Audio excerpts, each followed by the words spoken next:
adik-adik, selamat datang di kisah Sahabat Pelangi. Hari ini kita belajar di rumah saja untuk menghindari penyebaran COVID-19. Ayo siapkan alat tulismu untuk menjawab pertanyaan mengenai cerita yang kalian dengar. Ajak ayah, ibu, atau kakak untuk membantu mencatat pertanyaannya ya.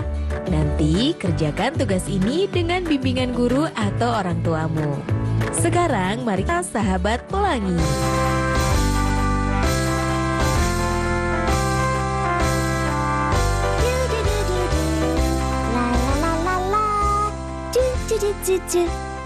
Nisa!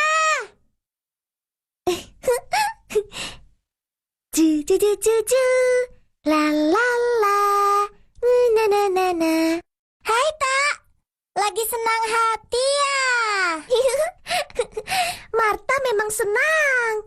Tadi Mama cerita lagi soal Opa. Kenapa Opa kamu? Tadi Mama sedang bongkar lemari. Terus ketemu foto ini. Ini foto opanya Marta. Gayanya keren toh. Tuh, ya kan? Gagah pisan ya. Seperti pahlawan-pahlawan yang ada di buku sejarah. Itu sudah. Opa seorang pejuang. Hebat toh. Wah, hebat sekali Opa kamu, Tak. Itu pasti. Mama bilang Opa berjuang melawan bangsa asing yang ingin menjajah negeri kita ini. Wah, keren euy. Berarti Opa kamu teh pemberani ya? Itu sudah. Makanya Marta bangga sekali. Coba aja kalau Opa kamu masih hidup. Kita bisa mendengarkan ceritanya tentang zaman perang dulu. Mama bilang, Opa itu pejuang yang gagah berani, tidak kenal takut, selalu maju di barisan terdepan. Memangnya berjuang itu harus berbaris dulu? Bukan begitu, Nisa. Opa selalu maju duluan menyerang para penjajah, bukan berbaris seperti kita di sekolahan. Oh, saya kira teh berbaris dulu seperti di sekolahan.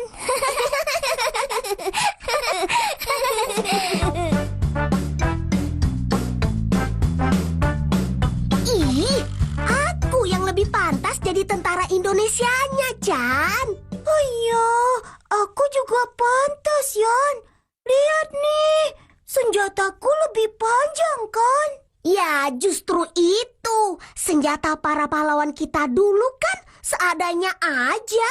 Ya enggak lah, kan banyak senjata musuh yang berhasil direbut. Iya, tapi kan tetap aja namanya senjata seadanya. Lagian, mukaku kan udah mirip TNI banget. Masa kita berdua jadi tentara Indonesia? Musuhnya siapa dong? Oh, iya ya. Begini saja. Kita sweet. Oke? Yang menang jadi tentara Indonesia ya. Yang kalah jadi tentara musuh. Oke? Oke. Yang menang sembunyi duluan ya. Oke? Sip. 1, 2,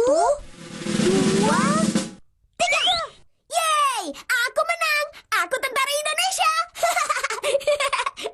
Iya. Cepetan sembunyi sana. Aku hitung sampai 20 ya. 1, 2, 3, 19, 20. Udah ya, Yan. Siap nggak siap? Musuh menyergap nih.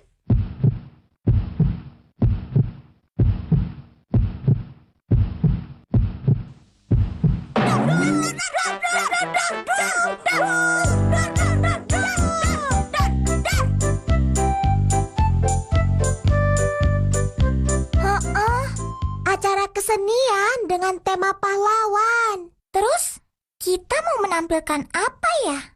Alah, seru sekali kalian ngobrolnya. Iya, Teh. Ini ngobrolin soal acara buat Hari Pahlawan di sekolah. Oh, gitu. Bagus itu. Tapi masalahnya kami teh masih bingung mau menampilkan apa. Kenapa kalian gak menampilkan drama saja? Drama? Iya, drama singkat tentang gimana kisah perjuangan pahlawan.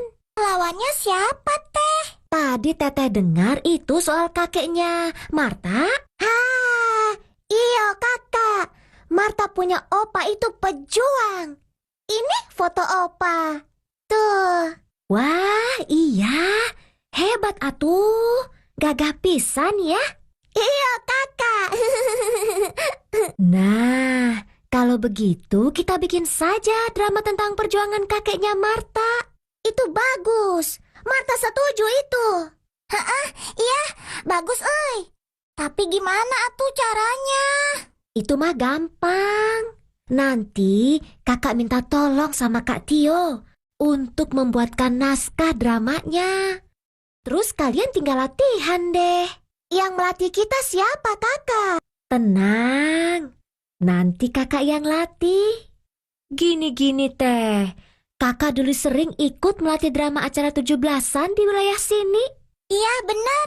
Dramanya keren deh. Kakak keren sekali ya. Ayo, kita kasih tahu Wayan dan Chandra. Ayo. Sok atuh, bilang ke mereka, nanti sore kita kumpul di pondok bacanya. Ya teh, kami pergi dulu. Assalamualaikum. Waalaikumsalam. Nah adik-adik, sekarang waktunya menjawab pertanyaan. Siap-siap mencatat ya. Pertanyaannya adalah, apa yang mereka rencanakan untuk memperingati Hari Pahlawan? Dicatat ya, apa yang mereka rencanakan untuk memperingati Hari Pahlawan? Jawablah pertanyaan ini sebagai tugas ya.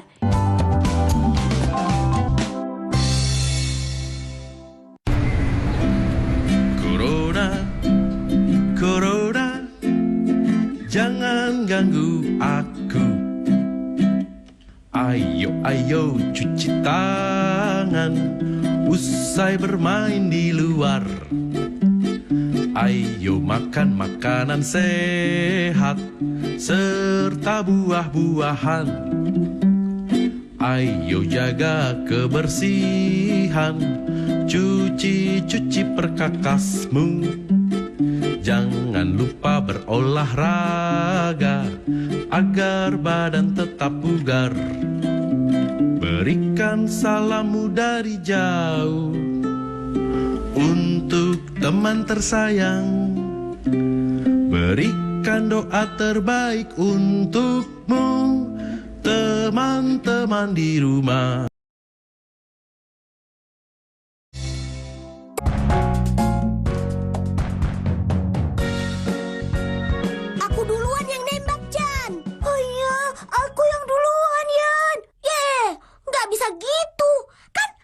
Pejuangnya. Kamu kan tentara musuh, Chan. Nah dong. Loh, nggak bisa gitu dong. Aturan dari mana tuh? Memang gitu kok ceritanya. Pahlawan itu pasti menang. Kalau enggak, kan nggak mungkin negara kita bisa merdeka begini. Ih, kamu Yan. Kita kan sedang main perang-perangan. Bukan beneran. Kok orang berdua? Ada apa ribut-ribut toh? Tahu nih, Wayan. Masa dia yang ketembak duluan, terus aku yang harus kalah? Itu kan curang. Bukan masalah curang. Ini masalah cerita yang sebenarnya. Kita kan lagi main perang-perangan. Sudah atuh. Habis, Wayan ngeselin. Nggak pernah baca buku sejarah sih. Di mana-mana pahlawan itu pasti menang. Kalian berdua ini berisik sekali ya. Iya, kalau nggak berisik bukan main perang-perangan namanya. Iya, anak cewek mana tahu tahu tentang main perang-perangan. Taunya main rumah-rumahan sama masak-masakan. Siapa bilang begitu? Justru kami datang ke sini teh mau ngajak kalian main perang-perangan. Bahkan jauh lebih seru lagi. Itu benar sekali, Di sana nanti juga ada dor-doran. Ada musuh. Dan ke orang berdua bisa teriak-teriak sepuasnya. Wih, permainan apa tuh namanya? Main drama. Drama?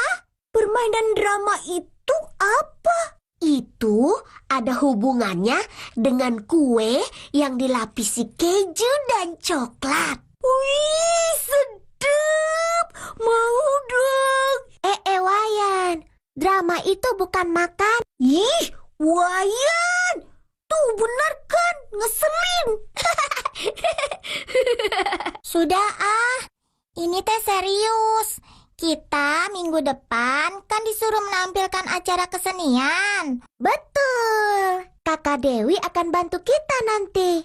Berarti dramanya tentang perang dan pahlawan dong. Aku mau jadi tokoh pahlawan yang gagah berani. Tapi tetap ada makan-makannya kan?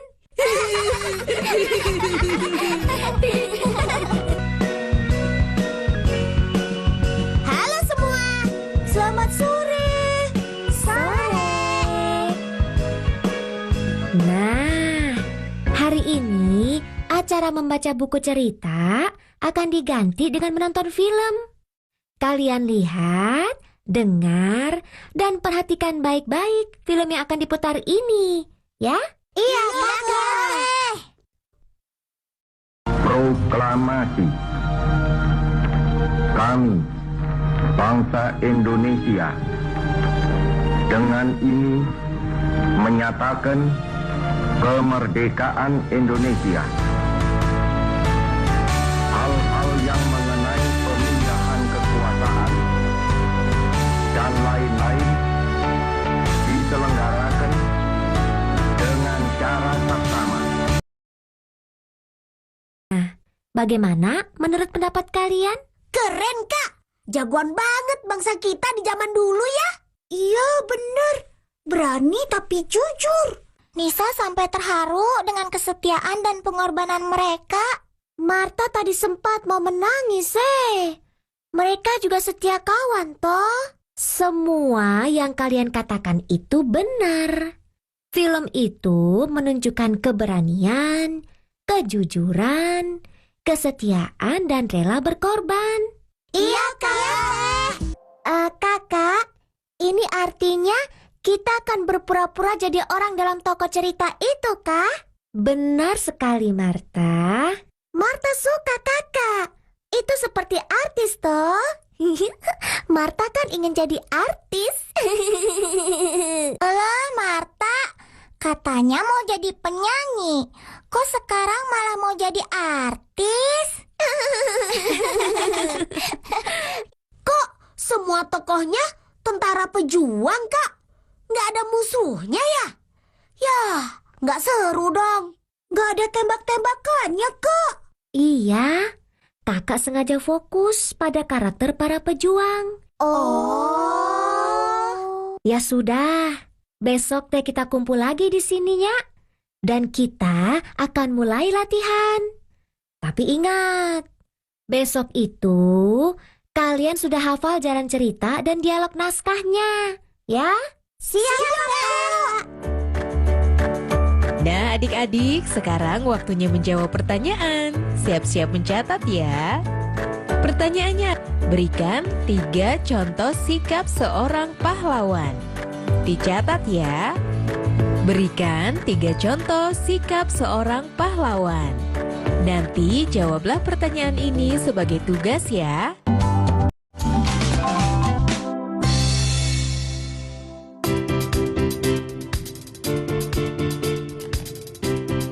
Nisa, kau dapat peran jadi suster toh? Saya dari kemarin sudah membayangkan bagaimana cara merawat orang yang sakit. Hebat! Sangat cocok dengan Nisa yang baik hati dan lembut. Kamu sendiri jadi pejuang mata-mata kan? Iya, Marta harus pintar menyusup ke lingkungan musuh. Pura-pura jadi penyanyi, padahal sebenarnya Marta seorang pejuang. Hebat, Jadi mata-mata itu tugas yang berbahaya, tapi keren. Benar sekali itu, Nisa.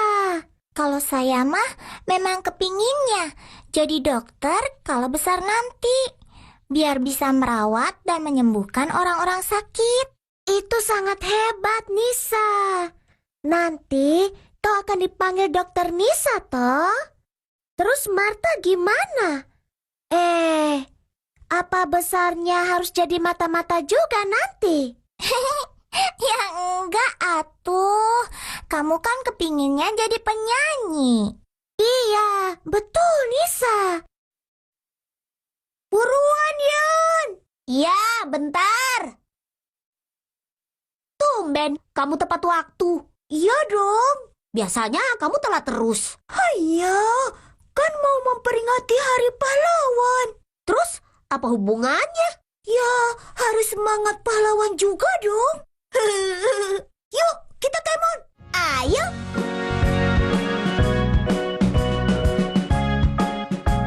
Nah, sebelum kita latihan adegannya, kakak mau kalian membaca dialog masing-masing.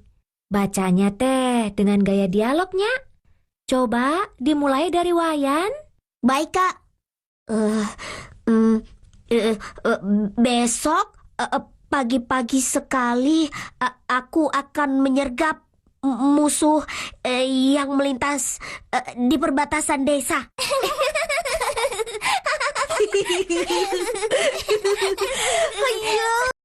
Jangan ketawain dong. Namanya kan baru latihan. Coba aja kamu, Con. Pasti juga grogi.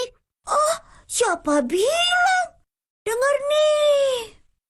Tenang saja kawan, aku akan membantumu. Begitu kau bergerak mendekati truk musuh, aku dan teman-teman lainnya melindungimu. Tuh, aku bahkan gak lihat naskah loh. Udah hafal. Loh, kenapa pada ketawa sih? Chandra, kau itu sedang berdialog atau lomba baca? Yang benar itu begini, Besok malam, saat saya bernyanyi menghibur tentara musuh itu, saya akan mencari tahu di mana gudang senjata mereka. Bagus sekali kamu, Marta. Saya juga mau coba. Tahan sedikit ya. Ini mungkin akan terasa agak sakit, karena saya akan mengeluarkan peluru di bahu kananmu. Wah, Nisa seperti perawat sungguhan. Bagus. Wayan harus lebih lancar. Jangan gugup. Chandra, jangan terlalu terburu-buru. Nah, kita akan mulai latihan dramanya ya. Kalian mengendap-endap, memperhatikan konvoi truk musuh. Oh iya, tunggu sebentar ya. Anggap saja ini tes senjata beneran, ya.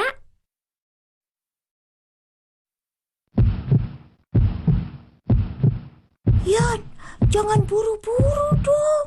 Aku gak kuat nih. Kamu sih kebanyakan makan. Kalau lelet, keburu dilihat musuh tahu.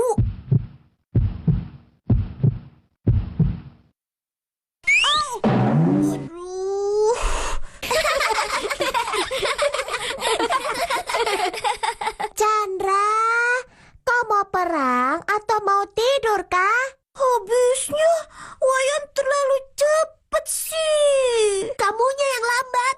Mana ada pejuang kayak gitu? Wayan, jangan lupa atuh dengan nilai moral tentang kesetiakawanan. Iya, Kak. Tuh, dengerin. Ini namanya gak setia kawan. Ya deh, maaf. Oke, coba ulang adegan tadi ya. Ingat, kalian sedang mengintai musuh. Jadi harus terlihat waspada. Iya, Kak.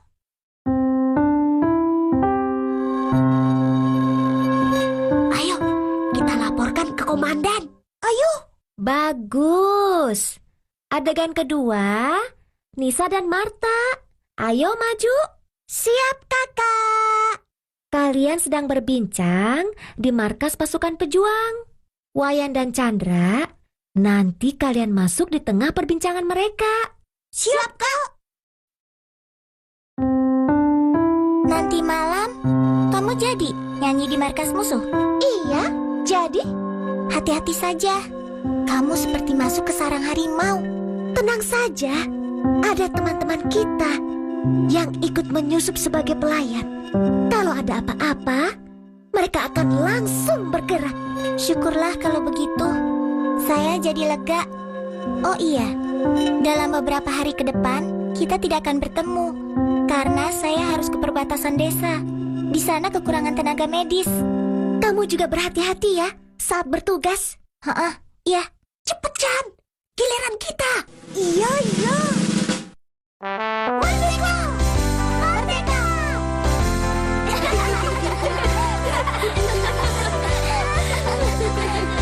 Maaf, perut mulai rewel nih. Ya sudah, sekarang kita nikmati pisang rebus yang kakak bawa buat kalian. Asik. Pisang rebus. Serbu!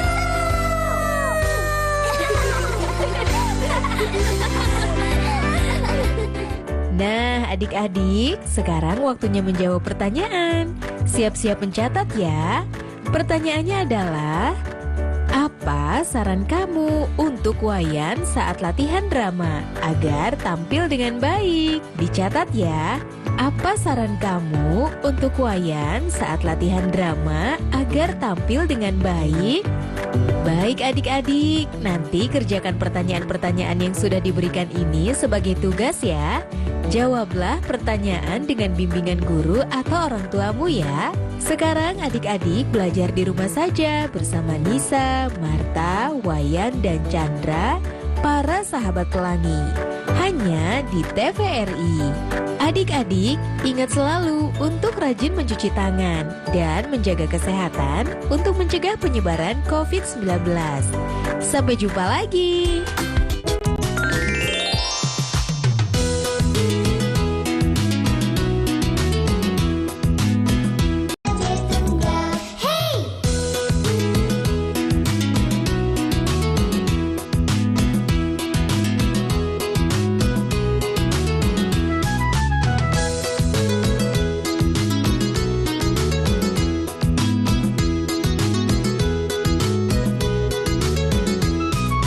Tik tik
Nah adik-adik, sekarang waktunya menjawab pertanyaan. Siap-siap mencatat ya.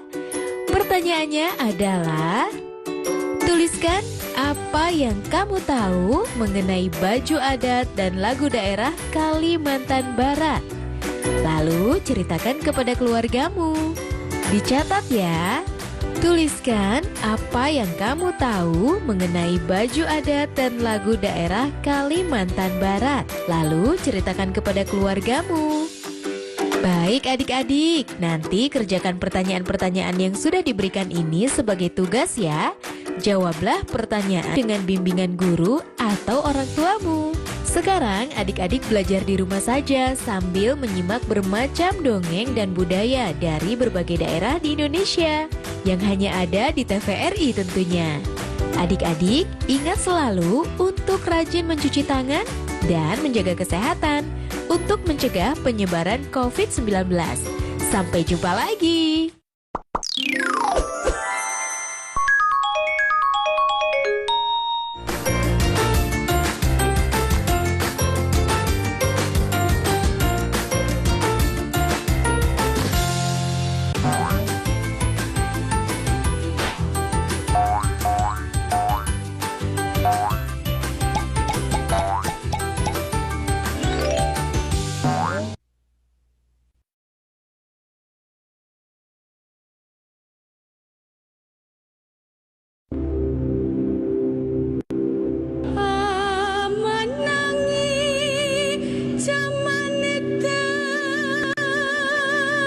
Tahun berganti tahun, abad berganti abad, candi-candi ini masih tetap tegak berdiri.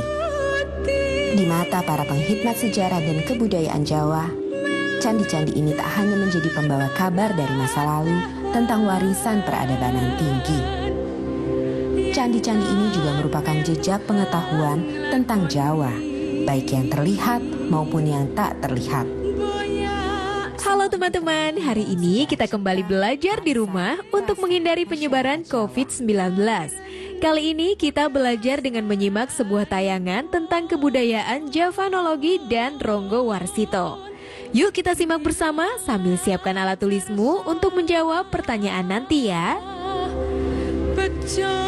Bekjaning kang lali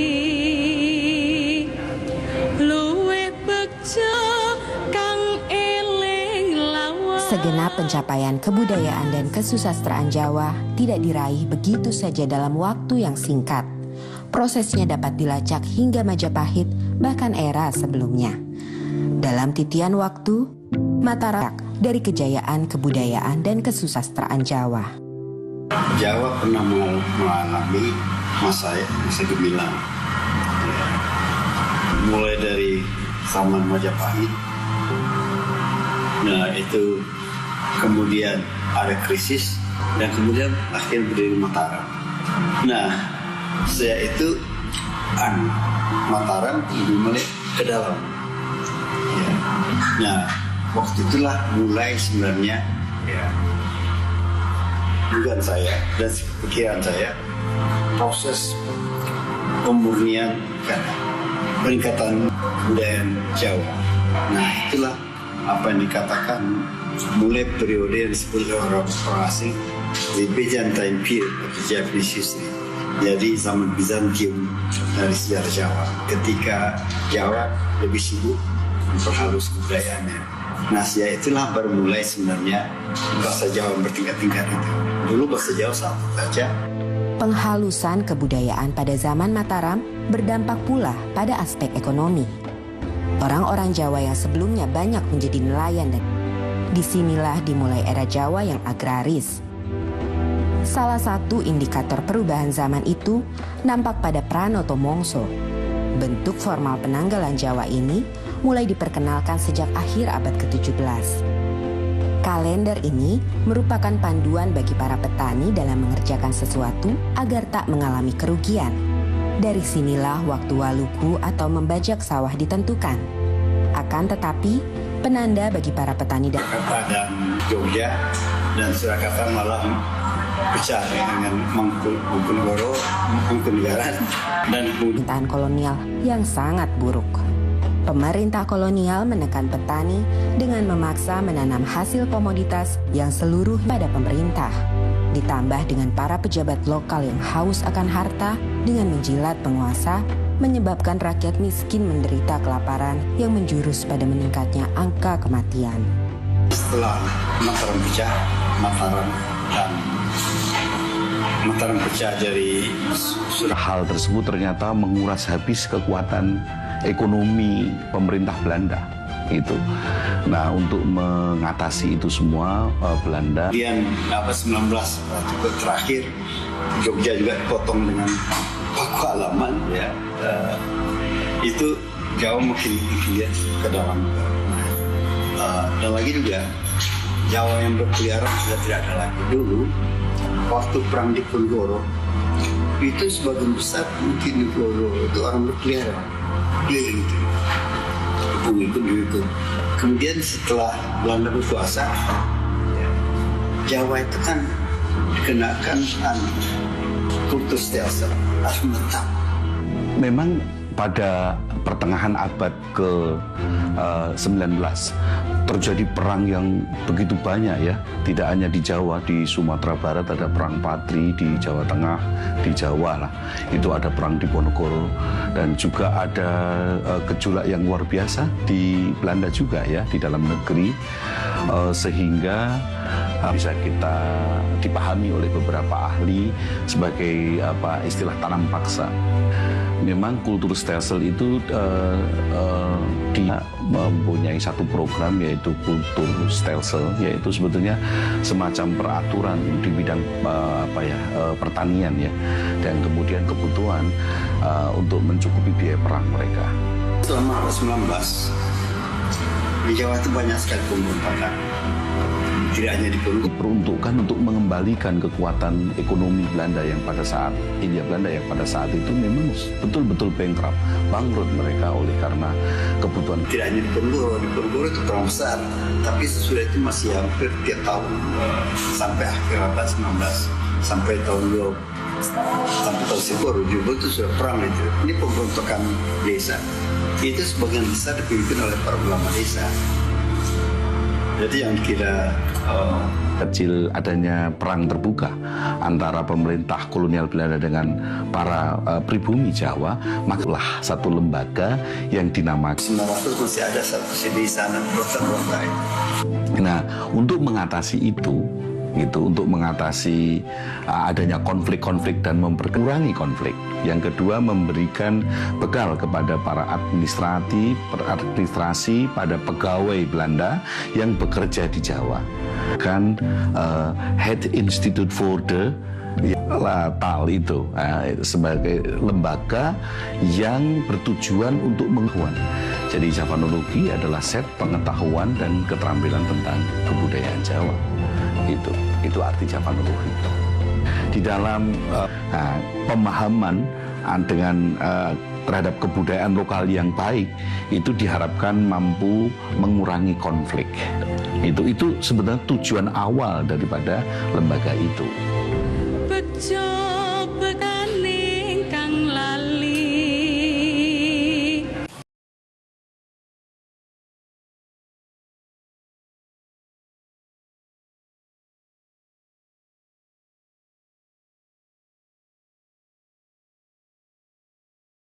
Bejaning kang lali.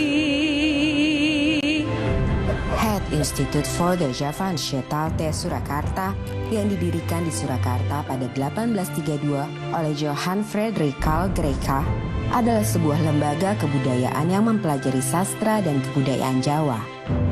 Disinilah Javanologi untuk pertama kali muncul. Secara terminologis, Javanologi itu kan disusun dari dua kata. Java merujuk di situ batasan budaya, juga bukan batasan administratif ya, tapi batas budaya.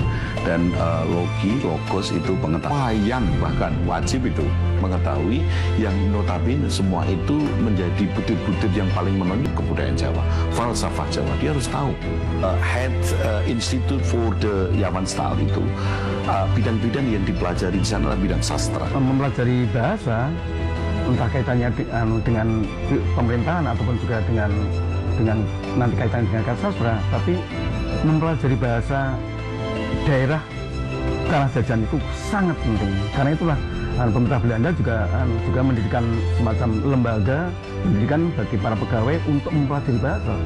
Nah, itu kenapa dilakukan? Di antaranya adalah bahwa apabila bahasa itu dikuasai, otomatis nanti karya-karya sastra ataupun buah-buah pikiran yang ditulis oleh orang jajan itu ditahui untuk menguasai daerah jajahan ini. Kala itu, seorang pujangga bernama Ronggo Warsito kerap menjadi rujukan para Javanolog karena pahamannya dianggap mendalam terhadap kebudayaan dan ini meliputi 12 bidang ya.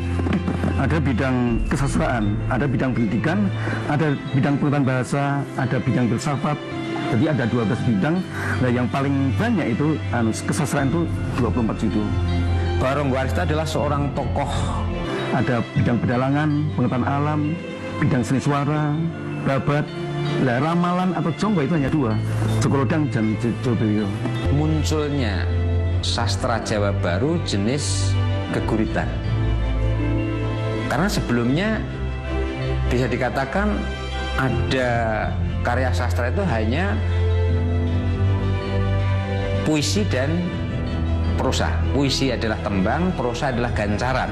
Gancaran adalah prosa.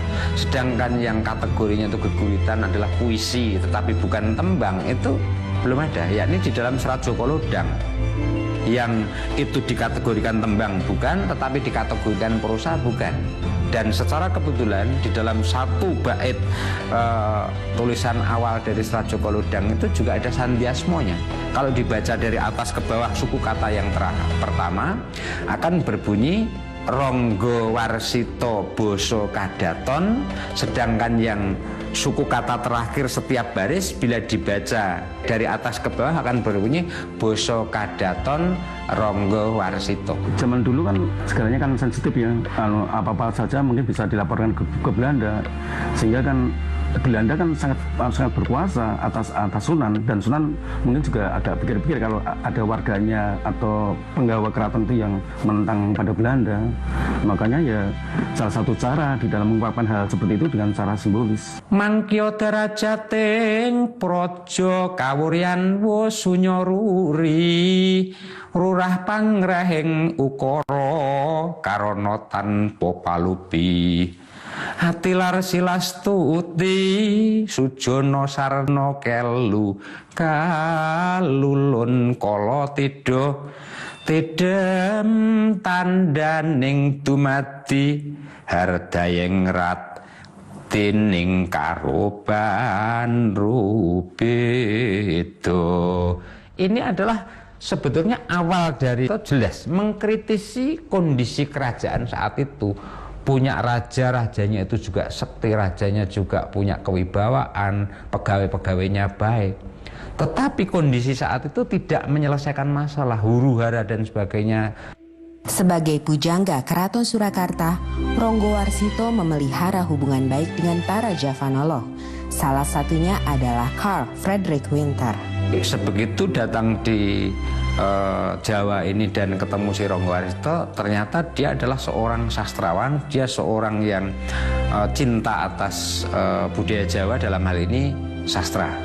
Nah, karena dia itu juga sesama orang sastrawan, dia ingin menulis tentang sastra Jawa, merasa dirinya itu juga sudah barang tentu tidak sepaham seperti orang Jawa.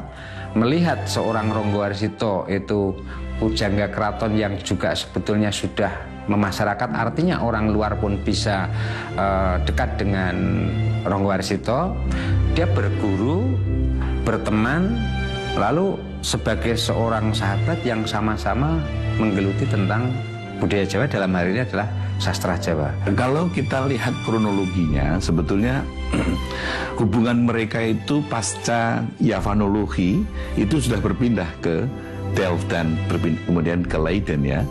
Jadi sebetulnya itu keterkaitan mereka itu sebenarnya tidak secara lembaga gitu, tidak bahwa C.F. Winter memiliki keterkaitan dengan Java Institute, Institute for the Javan Study, iya, gitu. Tetapi untuk di Jawa ini memang mereka memang bekerja sama dan membuat satu kesepakatan bekerja untuk menghasilkan beberapa karya sastra. Misalnya Kamus Jawa Kawi, kemudian Serat Aji Soko dan seterusnya, itu kan karya-karya mereka. Ada beberapa surat yang secara kebetulan kami ada data yang menunjukkan komunikasi antara Winter bertanya tentang sastra kepada si Ronggo Warsito, dan oleh Ronggo Warsito pun juga ada bukti menjawab atas pertanyaan-pertanyaan si Winter tadi. Di luar menjawab atas pertanyaan yang tadi datangnya dari Winter, itu juga disertai dengan kepentingan-kepentingan secara kebutuhan ekonomi bagi Ronggo Warsito. Ada permintaan dari Ronggo Warsito pinjam uang, istilahnya ngijon terlebih dahulu, ya, oleh karena kepentingan kekurangan secara ekonomis atau keluarganya ada yang sedang sakit, itu nanti mengajukan pinjam uang ke Winter, dan nanti cara mengembalikannya akan diperhitungkan dengan pekerjaan yang dilakukan oleh Ronggo Warsito atas permintaan dari Winter. Namun memang saya juga bisa menyampaikan pada akhirnya mereka ada kerenggangan itu kan. Ada banyak hal yang terkait dengan aspek politis ya. Aspek politis, mungkin situasi politis di Belanda pada waktu itu, dan beberapa hal yang memang sejak awal tidak diminati oleh Ronggo Warsito. Bejo bejane kang lali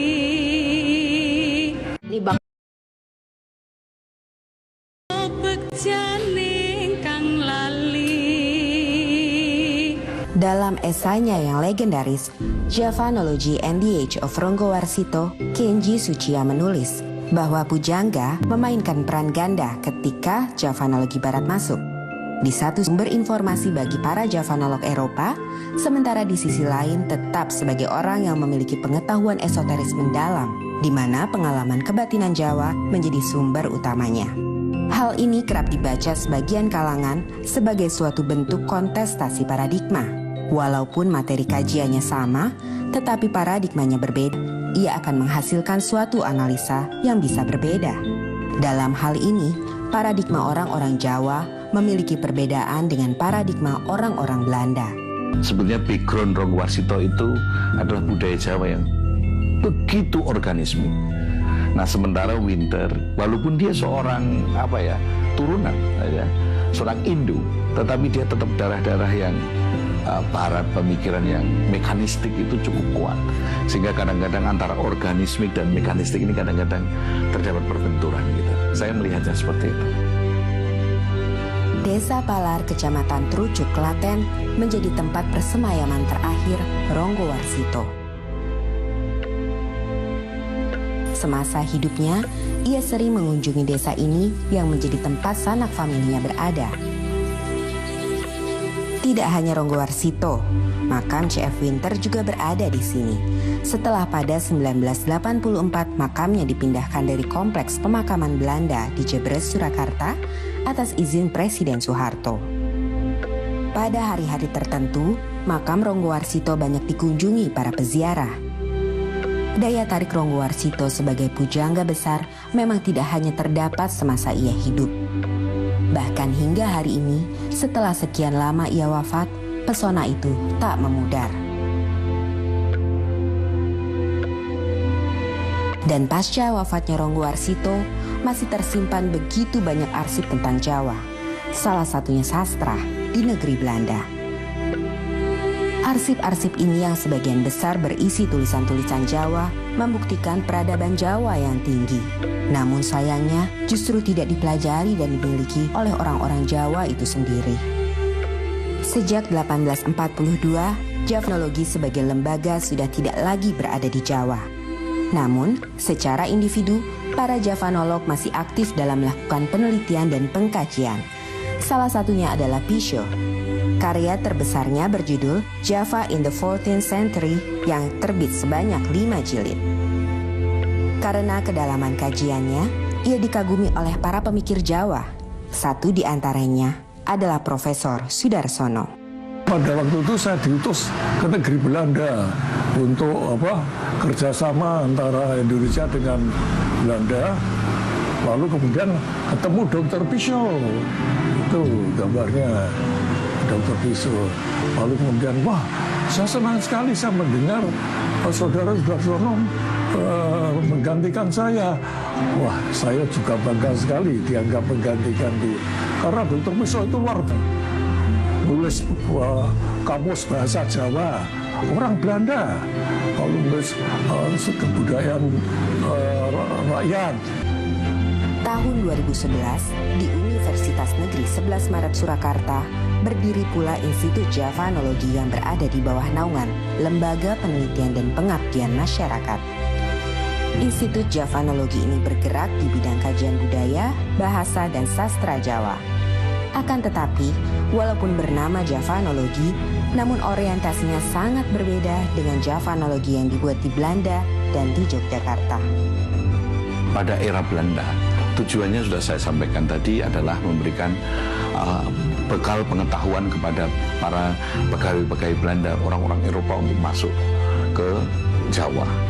Nah, tetapi pada masa kemerdekaan, pasca kemerdekaan, Javanologi memang untuk menghimpun ilmu-ilmu lokal, local wisdom, ya, yang begitu banyak tersebar dan tercerai, itu mau dihimpun. Nah, sekarang di era kami itu Institut Javanologi tidak hanya menghimpun, yang sudah dihimpun itu dicoba untuk ada hilirisasi temuan-temuan pada saat itu. Ini era kami ini sekarang adalah mencoba untuk membuat pembuktian, research dari beberapa temuan yang sudah dihasilkan pada saat itu. Javanologi yang dibuat di Belanda hingga didirikan oleh Universitas Negeri 11 Maret Surakarta hari ini memiliki peranannya masing-masing yang tidak bisa begitu saja diabaikan. Javanologi telah menghidupkan semangat masyarakat Jawa untuk ikut ambil bagian dalam membuat dunia yang lebih baik. Pemahaman antara ilmu dan ngilmu itu memang berbeda. Ilmu bisa diekstrakan, tetapi ngilmu itu bagaimana aplikasi, bagaimana itu memiliki manfaat bagi dunia yang lebih cantik.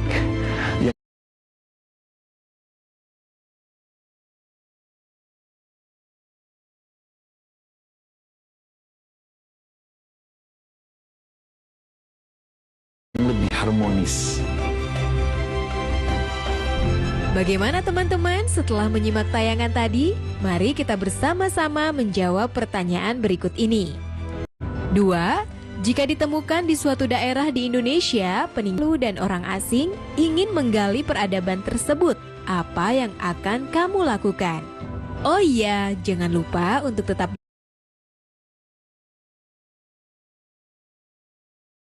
belajar di rumah ya, dan jaga kesehatan dengan rajin mencuci tangan serta makan makanan